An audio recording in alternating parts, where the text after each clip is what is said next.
Just when you think you've got a handle on the U.S.-China situation, something shifts again. Always seems to be the case. Yeah, and this time, China's making a pretty significant move, right, in what's usually seen as the U.S. backyard. That's right. We're talking about this major credit line and infrastructure fund for Latin America and the Caribbean, about U.S. $9.2 billion. Wow, $9.2 billion. That's not small change. It feels like more than just economics, maybe a strategic play. Absolutely. It's definitely being seen that way. And the timing is fascinating. Okay, tell me about the timing. When did this happen? This was announced May 13th at the China-CELAC Forum Summit. That's the Community of Latin American and Caribbean States. Happened in Beijing. Right. And President Xi Jinping himself spoke. He did, and his speech, well, it included some pretty pointed critique of bullying and hegemony. Didn't name names, I assume. No, but, the implication was pretty clear. He also pushed for deeper cooperation, specifically infrastructure and clean energy. Okay, so let's unpack the why now a bit more, because this comes right after the U.S. and China agreed on that 90-day tariff reduction, didn't it? Exactly. It's quite the juxtaposition. And Xi even commented separately that, tariff wars don't have winners, stressing unity and cooperation instead. So China's kind of positioning itself as the maybe more stable partner here, while the U.S. policy seems, well, less consistent lately. That seems to be the message they're sending. And, for those of you tracking this, perhaps for UPSC exams, this really plays into those broader themes of global power shifts and economic diplomacy. Yeah, that's a really good point. It's a textbook example almost. It illustrates these evolving power dynamics very clearly. The competition for influence, the impact on trade, development, maybe even security down the line. It's also relevant, of course, to how India might view its own strategic environment. Definitely. Okay, so in this deep dive, that's what we want to do. We want to really analyze China's growing role in Latin America and the Caribbean, look at the U.S. response, and sort of map out the potential consequences. And we're drawing on various reports, statements, including from places like Eurasian Times, to piece this together. Great. So we've got China's big move. How is the U.S. taking this? Alarm bells ringing, I imagine. Oh, absolutely. Washington is definitely concerned. They see China's growing economic footprint potentially leading to, well, broader influence, maybe stronger military ties, infrastructure with dual-use capabilities, that kind of thing. Right. And the U.S. has been pretty open about this, haven't they?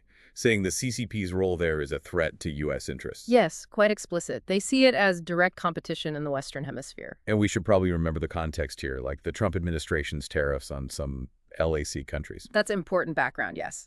Part of the America First push, but also reportedly aimed at countering China's influence specifically. So it's this mix of economic policy and geopolitics. Which kind of forces these Latin American and Caribbean nations into a difficult spot, right? Being pressured to pick a side. Exactly. It creates a real balancing act for them, trying to meet their development needs while navigating these big power rivalries. So let's talk about China's actual economic footprint there. It's already pretty big, isn't it? It really is. China's become South America's largest trading partner.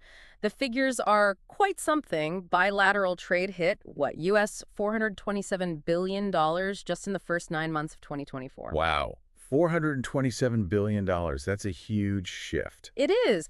And it's not just overall trade volume. They've been actively pursuing free trade agreements, FTAs. Right. They already have deals with Chile, Costa Rica, Peru. Correct. And they even signed an enhanced FTA with Peru back in November 2024. That's projected to boost their trade by another 50%. 50%. And are other countries looking for deals too? There's definitely reported interest. Big players like Brazil, Argentina, Paraguay, Uruguay, often driven by wanting to tackle their own trade deficits with China.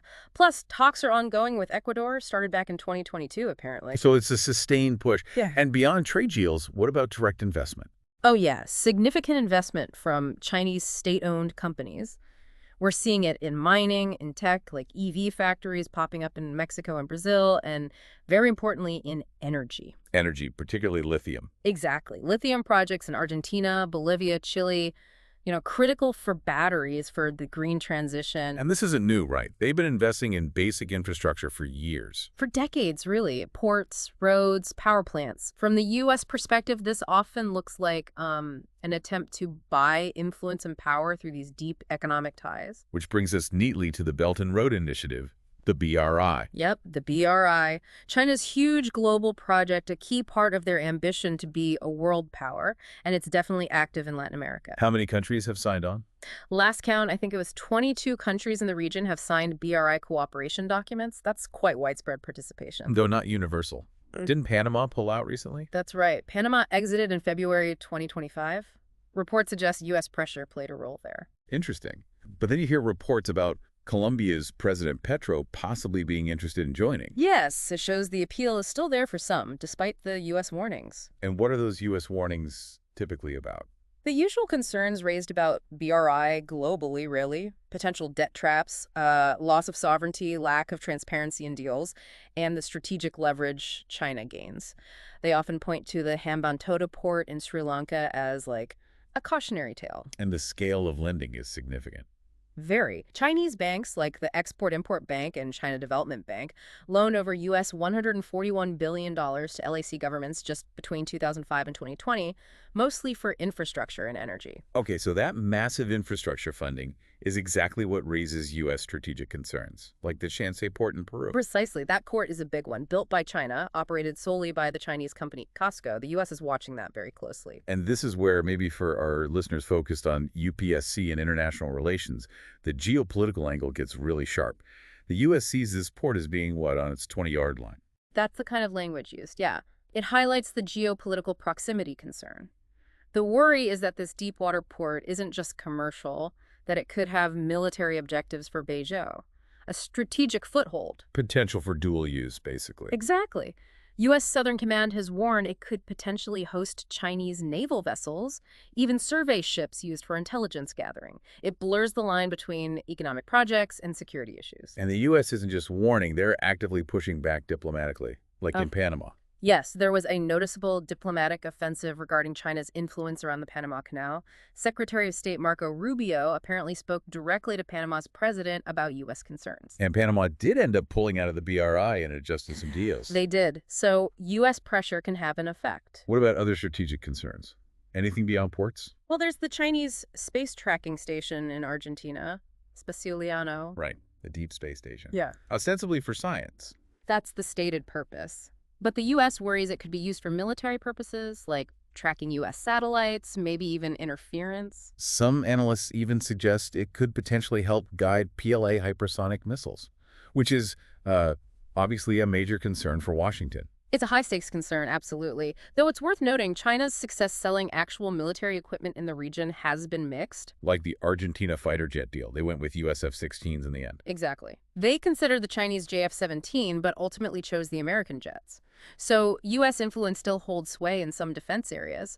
Unlike the U.S., China doesn't have permanent military bases there either. But the tech concerns remain. Huawei, 5G. Yes. The U.S. worries about LAC countries using firms like Huawei, given its alleged links to the Chinese military, especially in core telecom networks. There was that reported MOU for a prototype 5G network in Brazil using Huawei tech. And surveillance tech, too. Right. Huawei supplying things like facial recognition systems to countries like Peru and Bolivia. That raises U.S. flags about data collection by Beijing, long-term security threats. Okay, so pulling this all together, what are the big implications looking forward? China presenting itself as this champion of multilateralism, offering big money. That's bound to shake things up with the U.S. It definitely could unsettle Washington further, yeah. And likely add more strain to the already tense U.S.-China relationship. And Latin America and the Caribbean seem to be becoming a sort of key battleground in this competition.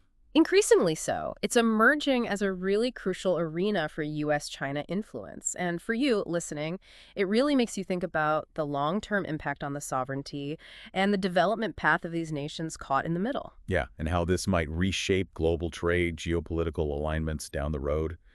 It's complex. So, just to quickly recap, we've seen China really stepping up its economic presence and potentially its strategic reach in the U.S.'s traditional sphere of influence. Big investments, framing it as mutual benefit. And that's triggering significant U.S. concern and pushback, creating this really dynamic, complex situation in the region. Exactly. So maybe the final question for you to think about is this. With the very real economic needs many of these LAC nations have, how can they actually navigate this?